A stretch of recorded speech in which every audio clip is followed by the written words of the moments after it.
In this video, we're going to be talking about Sir Lewis Carl Davidson Hamilton. What has happened to him? Has he lost his mojo? Has he lost his confidence? Is this a technical deficiency or a mental one, or both? I'm a specialist technical coach and mentor for open formula drivers. I've got half an idea at least what I'm talking about. So if you're interested in what my thoughts are, definitely keep watching.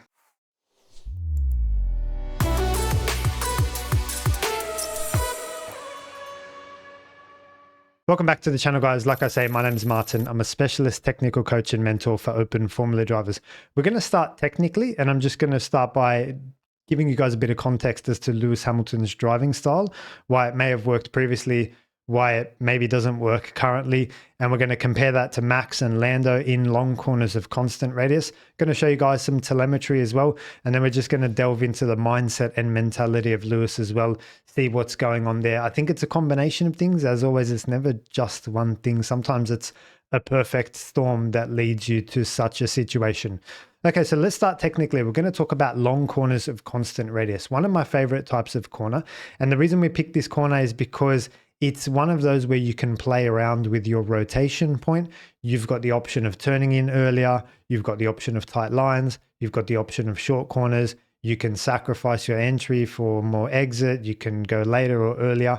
I'll show you guys what that looks like on the whiteboard in a second. But of the 7 technical corners, chicanes, hairpins, S's, double apex, and the 3 long corners, this particular type of long corner gives me an insight into the driving style of a driver. I use this corner to then extrapolate and go, okay, maybe in chicanes, hairpins, S's, maybe this is what they're generally trying to do. Again, it's not going to be a one size fits all, but this is the best corner type if you want to have a look at and understand how the drivers are driving. So let's jump over to the whiteboard now and have a look at long corners of constant radius. All right, so hopefully you can see that on the screen in front of you. On the left, this is just taken from my website. You've got the 7 technical corners: S's, hairpins, chicanes, double apex corners, long corners of constant radius, decreasing radius, and increasing radius.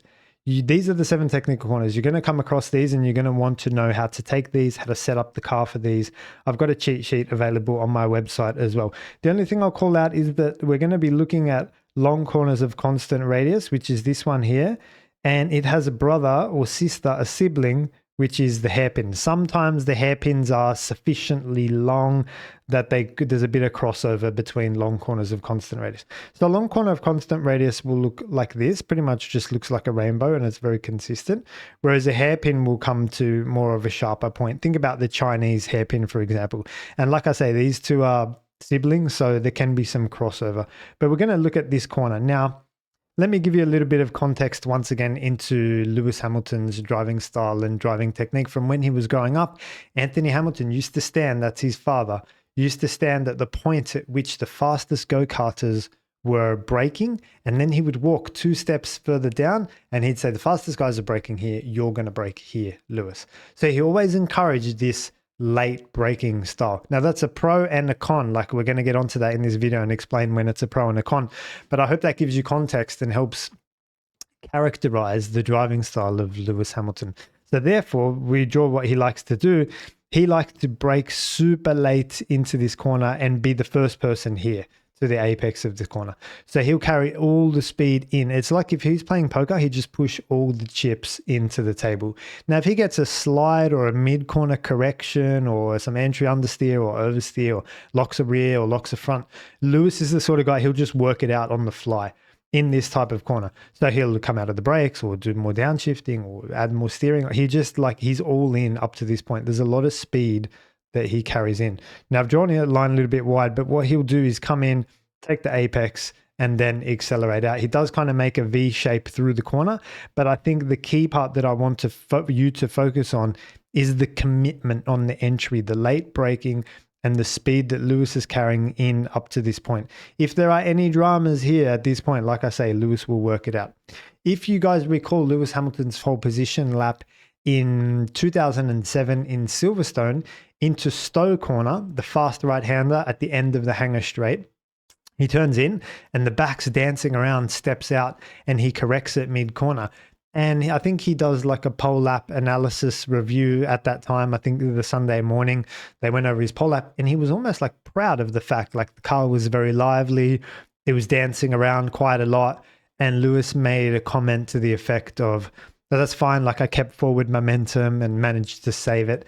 And like he was dancing with the car. And like I said, it shows that he's on the limit, but technically speaking, it's not the fastest way.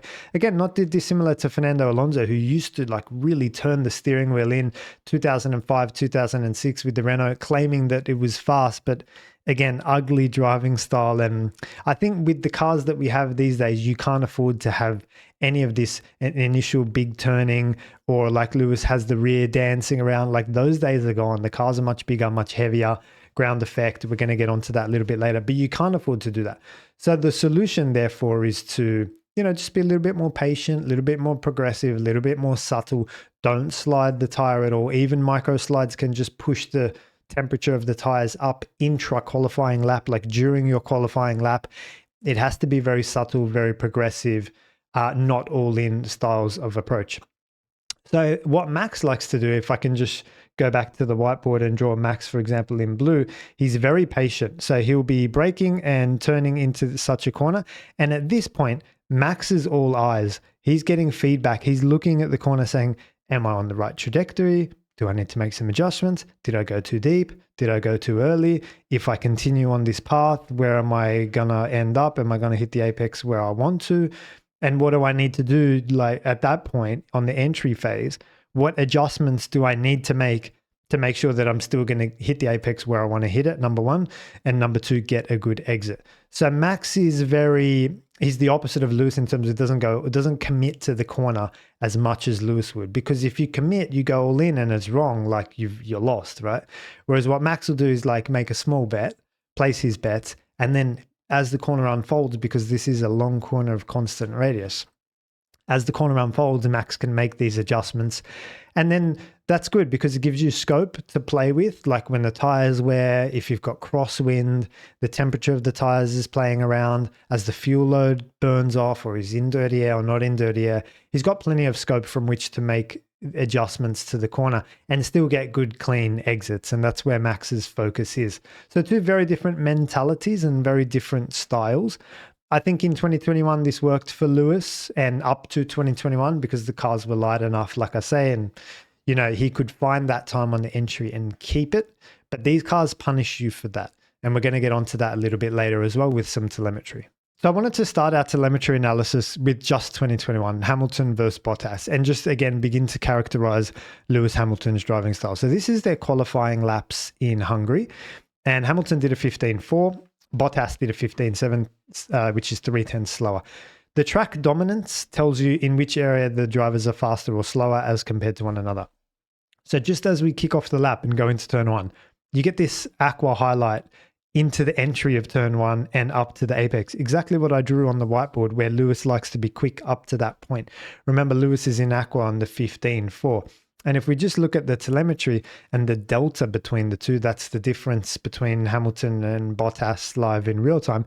You see it actually spikes. There's a point at which Lewis finds 196, nearly 0.2 of a second on the entry. And then that delta fades away as Bottas gets on the throttle, presumably earlier, harder, straighter. And then it comes back in Bottas's favor. They end turn one more or less equal. And then same through turn two, Lewis again committing, and turn two is a long corner of constant radius. Lewis again committing. I'll just zoom in here so you guys can see that. The delta goes up, Lewis again finding time, and then it gets washed away on the exit. They're pretty much equal as they go down the second straight. So I hope that helps characterize and proves to you what I'm saying is true, that Lewis's driving style is to really commit to the entries. Now, the reason I've chosen Hungary, guys, is because, again, it's full of long corners of constant radius. Turn one, not so much, but certainly turn two over here. I think this is turn 6 up the top is a long corner of constant radius. And then you finish the track of the lap with this N and U shape as well, long corners of constant radius. So if we look at the delta, anytime it goes up, it's in Lewis Hamilton's favor. So he comes into this last sector here with these two long corners of constant radius. He's 2.3 tenths ahead and he finishes the lap 3.2. So he's found a tenth in that section of racetrack. So if we just zoom in and have a look at that, again, Lewis Hamilton is in the aqua and I'm looking at the brakes here. Hamilton braking a lot later in the first part, braking equal in the second part of that sector, and then very late in the last part, last corner of that sector as well. Very quick on off. And very late hard braking. So again, that's something I didn't call out as well. I said how late Lewis brakes, but I didn't say how hard he brakes, and it's late and hard together, all in. So that seems to be working for him in 2021. All is good. And so we need to check now what the best way to drive the 2024 cars in Hungary is, because we haven't been here yet in 2025. So this is Lando Norris's telemetry comparing 2024 and 2021. So 2024 is in orange. So that's what we're going to look out for. And we're going to see like what Lando's doing with the brakes and how he's approaching these final 3 corners. That's the final sector here in Hungary, which includes the 2 long corners of constant radius. Have a look at the orange brake. It's on earlier on all 3 occasions. Brake comes on earlier, and in white, that was 2021. He's braking later and presumably harder as well. So he's braking earlier. He's doing the whole Max Verstappen thing. I'm going to brake earlier. I'm going to suss out the corner, see what's going on, and I'm going to get on the throttle earlier here. You see all these orange traces, orange throttle traces, that is moved forward earlier.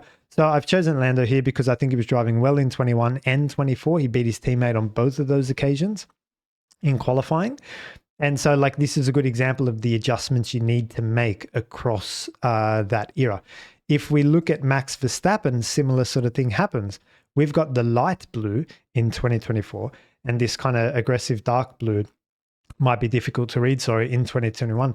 Again, if we look at those last 2 corners, it's the brakes that are happening much earlier on all 3 occasions in the last sector. Again, Max has worked it out. Max obviously was champion in 21 and 24, so he knows his way around. And he's doing the same thing as Lando. He's braking earlier, braking softer, keeping the car's weight and platform nice and stable. Everything looks good. So I show these 2 examples to you to highlight to you that this is the change needed and required, which Lando's done, Max has done, and we're going to get on now and check if Lewis has done that. So we've got Lewis Hamilton's 2024 in aqua, and what you're expecting is all of the aqua brake traces to be nice and early. That's not necessarily what we see here. We got like for like pretty much on the first one, and we've got aqua later than white. So that's 2024 braking later than he was in 2021, which is crazy, outrageous for me. And then in the final corner, they're the same. So he's either braking the same or later. Whereas we know the best in the world at the moment, the Norrises and Verstappens, are quite clearly shifting their braking points earlier as compared 2021 to 2024. So why is this important? Well, because it's a new car, it's a heavier car, it's a ground effect car. Like I say, you've just got to be more progressive in these types of corners. Brake softer, suss out the corner, try to keep the platform, both aerodynamic and dynamic weight platform, more stable, and then just get on the power nice and gradually, open up the steering. It's all about minimum downside, like trying not to upset the balance of the car, as opposed to trying to be quick in this type of corner. So progressive is the new quick at the moment as it stands. So just to highlight to you guys why this is so important, I've just quickly Googled 2021 F1 car weight versus 2025, and I'm going to zoom in so that you guys can see that. And it says on the left highlighted, in 2021, the minimum weight of an F1 car was 752 kilograms. In 2025, this minimum weight will increase to 800 kilograms. This is an increase of 48 kilos, including a 2 kilogram increase in the minimum driver weight from 80 to 82. So I say that because when you brake or accelerate or turn, you are essentially shifting weight around. And if you brake late and hard, as we've seen Lewis likes to do, it's hard to recover that momentum, that weight now. He's got so much weight coming across to the front that it can very easily upset the car, either understeer, entry understeer or oversteer, or lock a front brake or lock a rear brake. And not to mention the ground effect. Now we've gone from generating most of our downforce from the front wing and rear wing to now we're generating most of the downforce, including the rear diffuser and floor ground effect car. So that also likes aerodynamic and dynamic weight platform stable as well. So I think Lewis's driving style up to this point has not been a match for the 2025 types of car. Now, look, of the 5 or 6 races that we've had so far in the 2025 F1 season, we've only really seen these types of corners in Jeddah, Saudi Arabia. If I just jump over to the telemetry and show you guys now how that looks, the Saudi Arabia circuit kind of has one over here. This is the far end of the circuit. It's a long corner of constant radius. It becomes an increasing radius on the way out. Just going to zoom in so you guys can see that corner. It's this one at the top. I think it was turn 13. And then we got the last corner here, turn 27 as well. It's kind of a cross between a hairpin and a long corner of constant radius. Again, these are the corners that I'm interested in because I want to see, how he compares to Charles in these two types of corners, which I've already explained to you are defining from a driver style point of view. So we got 2025 Saudi Arabia qualifying, Leclerc versus Hamilton, Leclerc in red and Hamilton in white. Check this out in that long corner turn 13. You've got Hamilton on the way in, that's the white, and you've got Leclerc in red on the way out. Again, in the bottom, I'm looking at the track dominance here, I'm not even looking at any data. Again, the bottom turn 27, Hamilton white, quicker on the way in, Leclerc red, quicker on the way out. So without even looking at the data, I can tell you that not much has really changed from Lewis's driving point of view. Now, if we look at the delta, we're going to see now where the lap time is being won and lost between the two. We see a bit of a jump here, decent jump there, a few small jumps along the way, but this is largely full throttle. And the last corner, wow, a big jump. So this is where Lewis is losing time to Charles. You won't be surprised to know this corner here is turn 13, our long corner. And this corner down here is turn 27, the other corner that we're interested in. So he's losing time in the two key critical areas and critical corners. I'm bang on here. Now check this out, turn 13. Have a look at the minimum speed that Charles is able to carry through such a corner. Leclerc is keeping the minimum speed at 168. That means that the car's aerodynamics is alive, more alive per se in the middle of this corner. Lewis, because he likes to really stop the car nice and hard, his minimum speed is 155. The result is that he gets caned in this corner by 0.2 or more. And that's where he's losing a lot of the time to Leclerc. So how's Leclerc able to do this? Well, you're probably braking earlier. You're probably braking softer. And you're probably rolling out of the brake pedal and just letting the car float into such a corner. Whereas that's very anti-Lewis. Lewis is brake late, brake hard, go all in into such a corner and commit and work it out. The result is he's lost 13 kilometers of apex speed. And that's worth a lot of momentum, a lot of downforce, a lot of platform stability as well. So I just wanted to highlight to you guys here that they're braking at a similar point, albeit Hamilton in white is braking later. And he's holding on to the brake pedal a lot longer as well. Whereas, like I said, Leclerc's able to just get out of the brakes, roll the car through such a corner and carry on. Beautiful piece of driving by Charles Leclerc and really showing Lewis how it's done in those types of corners. Again, another big delta jump in the final corner with Hamilton white finding time on the entry again, but it's just too painful at the mid corner to exit. He loses that time and more on the exit to Leclerc, finishes the lap 0.4 down. So look, I think I've put my case forward. I think you guys understand it now at this point.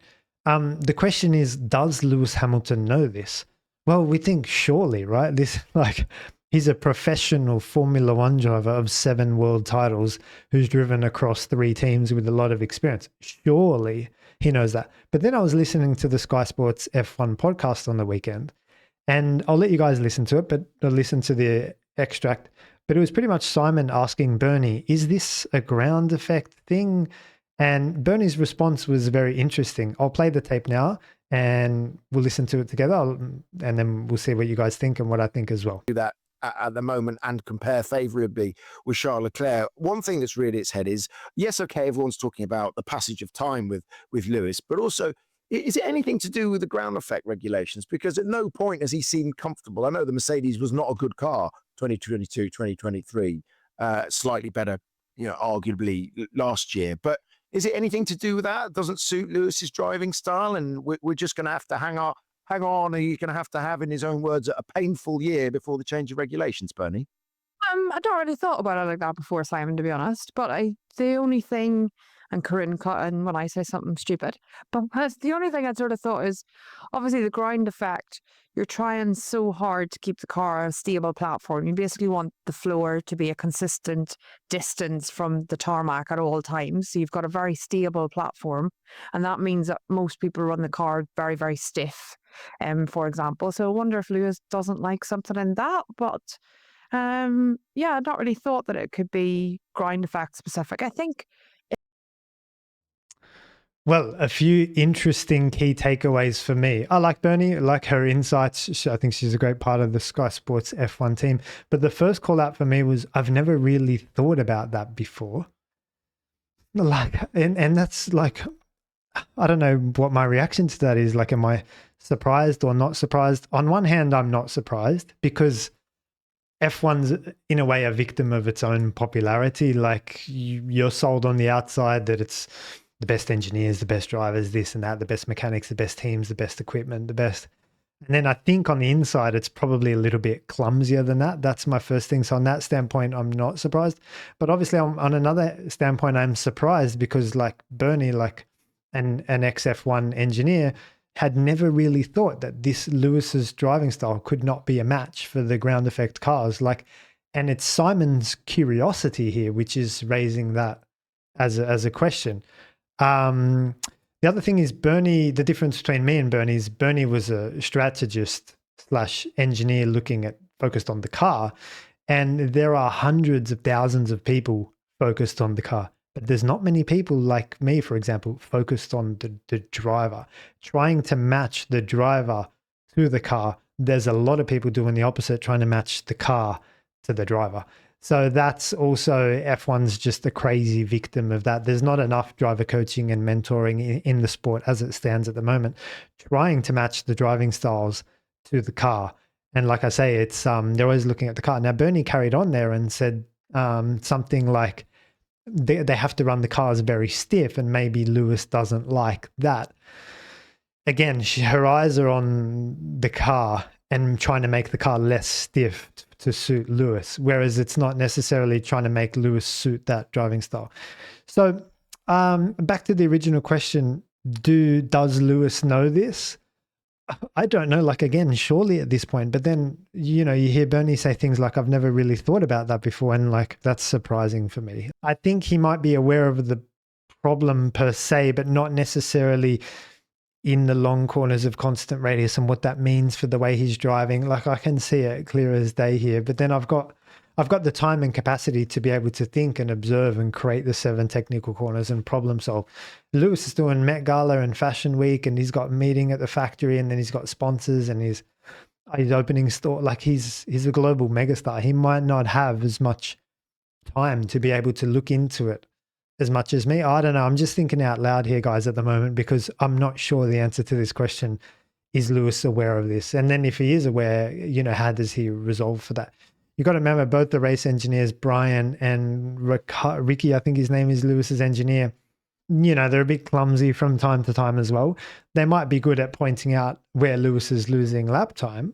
Like in the Saudi example, they would say, Lewis, you're losing lap time in turn 13 and turn 27 on the exit, which is fine.